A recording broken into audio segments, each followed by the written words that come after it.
अस्सलामु अलैकुम वरहमतुल्लाहि वबरकातुहू। एक वीडियो पिछले दिनों अपलोड की गई कि जिसमें बयान था कि क्या नस्वार और सिगरेट और नशा वगैरह से जो है वो वज़ू टूट जाता है या कि नहीं टूटता। तो एक भाई का कमेंट आया, शायद उनको बात समझ नहीं आई और उन्होंने कमेंट किया कि जो माँ बहन होती है और कोई अजनबी या औरत होती है उनको अगर सामने खड़ा किया जाए तो नस्वार इस्तेमाल करने से या सिगरेट इस्तेमाल करने से वो कैफियत और वो हालत नहीं होती कि इंसान उनमें तमीज़ न कर सके।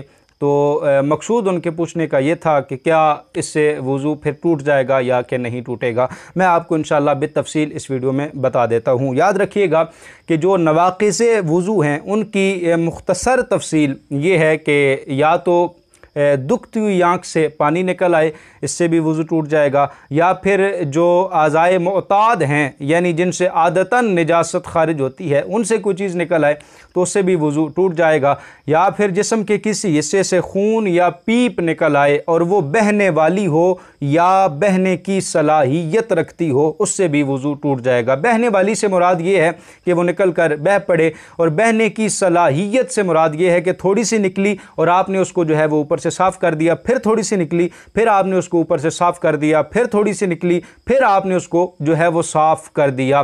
तो अगर आप साफ़ ना करते तो वो इतनी थी कि वो बह निकलती तो इससे भी वज़ू जो है वो आपका टूट जाएगा। तो इन चीज़ों से जो है वो वज़ू टूट जाता है। और एक चीज़ ये है कि नशे से वज़ू टूट जाता है।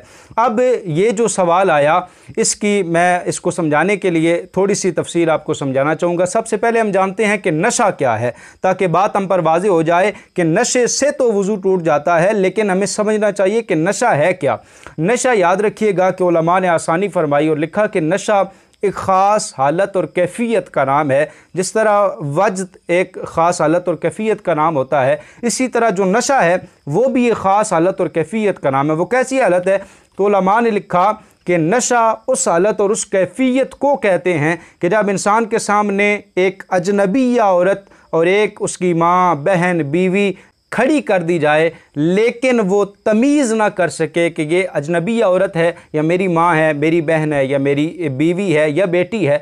तो इस हालत और कैफियत को जो है वो नशे की हालत कहा जाता है। इसके अलामात भी होती हैं कि इंसान के जिस्म पर कपकपी तारी हो जाती है, इंसान के कदम लड़खड़ाने लगते हैं, तो वो अलामात हैं। इस हालत तक जो चीज़ पहुंचाने वाली है उसको नशा आवर चीज़ कहेंगे और इस हालत का नाम जो है वो नशा है। तो जो चीज़ इस हालत तक पहुंचाने वाली हैं यानी नशे की हालत तक पहुंचाने वाली हैं उनसे वज़ू टूट जाएगा, और जो चीज़ें इस हालत तक नहीं पहुंचाने वाली तो वो दर हकीकत नशे तक नहीं पहुंचाने वाली, तो इससे वज़ू भी नहीं टूटेगा। उम्मीद है बात आपको समझ आ गई होगी। इसमें आप नस्वार इस्तेमाल करते हैं तो नस्वार इस हालत और कैफियत को नहीं पहुंचाती तो वज़ू भी नहीं टूटेगा, और आप सिगरेट इस्तेमाल करते हैं, सिगरेट भी इस हालत और कैफियत को नहीं पहुंचाता यानी नशे की हालत तक नहीं पहुंचाता, तो इससे भी जो है वज़ू नहीं टूटेगा। लेकिन अगर आप ऐसी चीज़ इस्तेमाल करते हैं जो इस हालत और कैफियत तक पहुँचा देती है, मिसाल के तौर पर आप शराब इस्तेमाल करते हैं और उससे आपको नशा हो जाता है यानी वो नशे की हालत तक पहुँचा देती है, तो इस सूरत में जो है वो आपका वज़ू टूट जाएगा। खालिक कायनात हमें समझने की तौफीक इरज़ा फरमाए। वस्सलामु अलैकुम वरहमतुल्लाहि वबरकातुहू।